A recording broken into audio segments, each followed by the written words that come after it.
बिस्मिल्लाहिर्रहमानिर्रहीम। बतौर एहतराम सजदा या कदम बोसी। किसी खातून ने पूछा है, मुझे पूछना यह है कि अपने वालिदैन को या सास ससुर को एहतराम के नाम पर सजदा किया जा सकता है, जिसको लोग कदम बोसी का नाम देते हैं। देखें, सजदा करना तो बिल्कुल हराम है, किसी मखलूक को सजदा नहीं किया जा सकता। रसूलुल्लाह सल्लल्लाहु अलैहि वसल्लम ने फरमाया, लौ कुन्तु आमुरु अहदन अन यसजुदा लि अहदिन लअमरतु निसाअ अन यसजुदना लि अज़वाजिहिन्ना।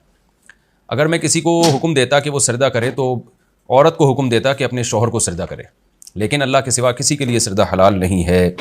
बाकी कदम बोसी जो होती है वो सजदा नहीं होता। किसी के कदम छूना या कदम पे प्यार करना, ये तो ये जो झुका जा रहा है, ये सजदे के लिए नहीं झुका जा रहा, बल्कि कदमों को हाथ लगाने के लिए झुका जा रहा है।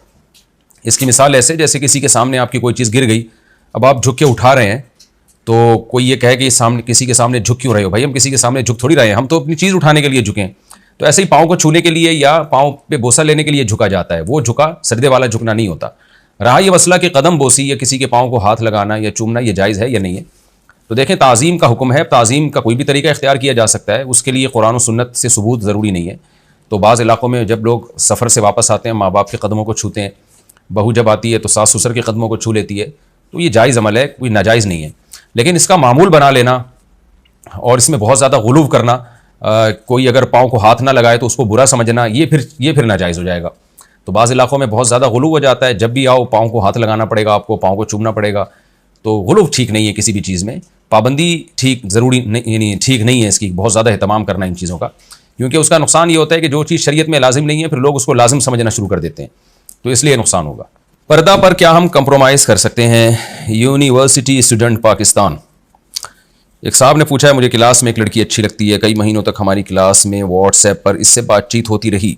मेरी तरफ से शादी की पेशकश पर वो रजामंद हो गई।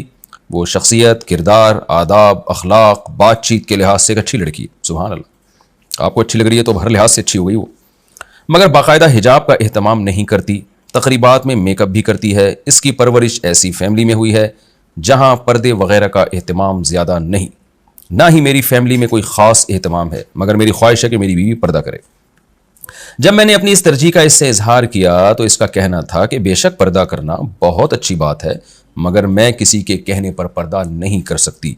जब भी करूँगी तो अपनी मर्जी से करूँगी। ऐसी की तैसी, जैसी की तैसी मैं कह रहा हूँ।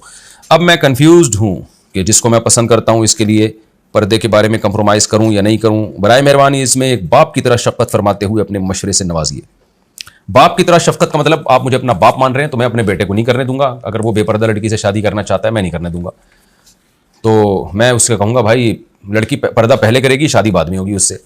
तो अगर आपने मुझे बाप बनाया तो बाप वाला मशवरा तो यही है, तो कि मैं तो नहीं चाहूँगा कि मैं अपने बेटे के लिए, जो मेरा सगा बेटा है, उसके लिए मैं ऐसी बीवी लेकर आऊँ जो पर्दा नहीं करती।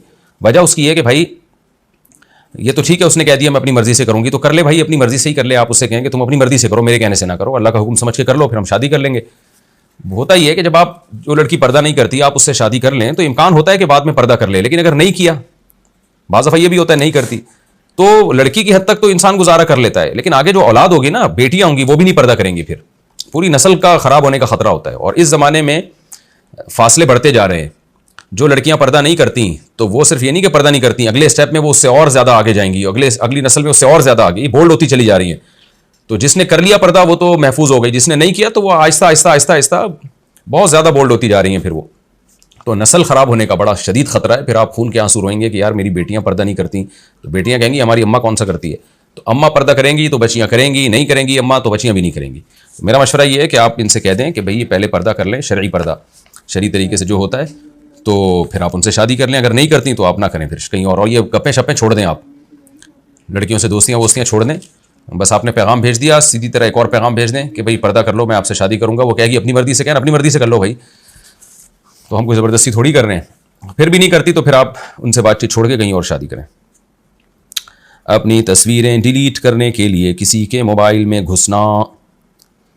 एक खातून ने पूछा, अगर किसी ने वीडियोस तस्वीरों से तौबा कर ली हो और अपने पास से तमाम तस्वीरें वगैरह डिलीट कर दी हों, तो क्या अपनी दोस्त के मोबाइल या लैपटॉप में चुपके से घुसकर अपनी तस्वीरें और वीडियोस डिलीट करना जायज़ है या नहीं? क्योंकि वो दोस्त तस्वीरें वगैरह डिलीट नहीं कर रही और कहती है कि वो किसी से शेयर नहीं करेगी। आप घुस सकती हैं क्योंकि ये तस्वीरें आपकी हैं। तो आप अगर उनको डिलीट करना चाहती हैं तो शरीयत में भी हुक्म ये है, जब कोई शख्स चाहता है कि मेरी तस्वीर ना वायरल हो तो किसी दूसरे को हक नहीं है कि वो उसकी तस्वीर को महफूज करे। तो अगर वो शराफत से डिलीट कर दें ठीक है, नहीं करते तो आप उनके मोबाइल में घुस के अपनी तस्वीरें डिलीट कर दें, इसमें इंशाल्लाह कोई गुनाह नहीं होगा। लेकिन सिर्फ अपनी तस्वीरें ही डिलीट करें, ऐसा ना उनके मोबाइल के सारे मैसेजेस पढ़ना शुरू कर दिए, व्हाट्सएप में घुस के कौन क्या मैसेज भेज रहा है, किससे क्या क्या बातें हो रही हैं, ये फिर प्राइवेसी में दखल अंदाजी है, ये हराम नाजायज़ है। सिर्फ आप जाएँ अपनी तस्वीरें डिलीट करें, रिसाइकल बिन से भी उड़ा दें, तो ऐसा कर लें।